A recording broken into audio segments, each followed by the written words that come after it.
Pemirsa, kembali bersama kami di Hidup Sehat. Nah, masih membahas soal ginjal, berhubungan juga dengan puasa. Tadi ada pertanyaan yang belum terjawab ya?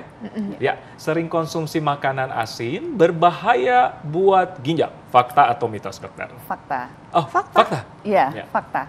Ya, jadi kalau kita makan terlalu banyak garam, maka ini akan mempengaruhi keseimbangan natrium di dalam darah, ya, di mana nanti tekanan darah itu bisa terpengaruh sehingga kalau terlalu banyak makan garam, orang yang sudah bakat menjadi hipertensi itu bisa langsung menjadi hipertensi, ya, atau tekanan darah tinggi, atau walaupun dia tidak ada bakat menjadi hipertensi, kalau makannya terlalu banyak garam maka dia juga bisa menjadi hipertensi, seperti itu. Ya, jadi dikurangilah, tidak hanya literally garam, ya, yang ada di dapur itu, tapi juga makanan yang mengandung banyak garam. Ya, misalnya tadi kalau kita makan ada butternya, ada menteganya, ya, ciki-cikian ya, cemilan, kerupuk, keripik. Aduh, enak tuh, Dok.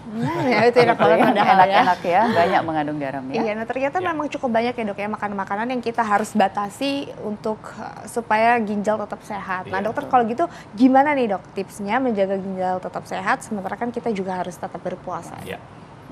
Iya, jadi ini pertanyaan yang memang banyak datang selama sebelum puasa bahkan selama puasa ini, ya. Jadi pasien-pasien yang memang ada gangguan ginjal diharapkan untuk tetap berkonsultasi ke dokter apakah pasien-pasien ini boleh melakukan puasa dengan aman, ya, atau tidak, ya.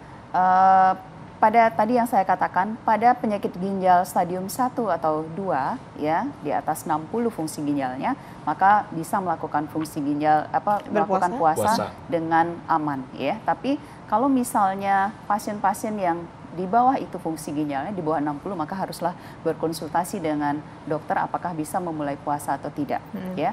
Yang kedua adalah kita harus tetap melakukan monitoring dengan ketat bahkan sebelum puasa. Bagaimana fungsi ginjal sebelum puasa, keseimbangan elektrolitnya, dan selama puasa, misalnya setelah 2 minggu berpuasa, dilakukan pemeriksaan laboratorium, kemudian 1 bulan setelah puasa dilihat, ya, bagaimana fungsi ginjalnya, bagaimana keseimbangan elektrolitnya, terutama tadi kalium atau fosfatnya, apakah terjadi gangguan atau tidak, ya. Kemudian ada beberapa paper-paper di luar juga mengatakan bahwa kita bisa melakukan trial.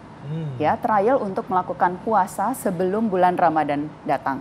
Ya, misalnya beberapa hari sebelum ini misalnya 1 minggu atau 2 minggu sebelum bulan Ramadan, maka pasien ini di trial untuk dilakukan puasa. Apakah akan mengganggu fungsi ginjal atau tidak?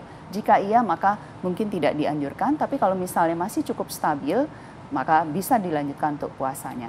Dan juga selama puasa, prolong fasting itu maka akan menyebabkan kondisi kita dehidrasi. Nah, dehidrasi akan mempengaruhi aliran darah ke ginjal. Maka pada saat sudah sebelum, ya, pada saat sahur atau pada saat setelah berbuka, maka kita harus diharapkan menjaga cairan itu masuk dengan baik. Misalnya, taruhlah, ya, kencingnya masih banyak, kita bisa anjurkan untuk minum 8 gelas sehari di luar waktu puasa. Oke. Baik, dokter. Jadi kita yang tahu kondisi kita, ya, sebenarnya. Oke, terima kasih, dokter. Makasih, dokter. Informasinya sangat banyak. Terima kasih. Nggak terasa ya, dokter Eka dan juga pemirsa, sudah 1 jam kami menemani Anda. Jangan lupa terus saksikan Hidup Sehat setiap Senin sampai Jumat jam 9 sampai jam 10 pagi hanya di TV One. Saya Dr. Ekles. Saya Intan Salmadina. Indonesia Hidup Sehat.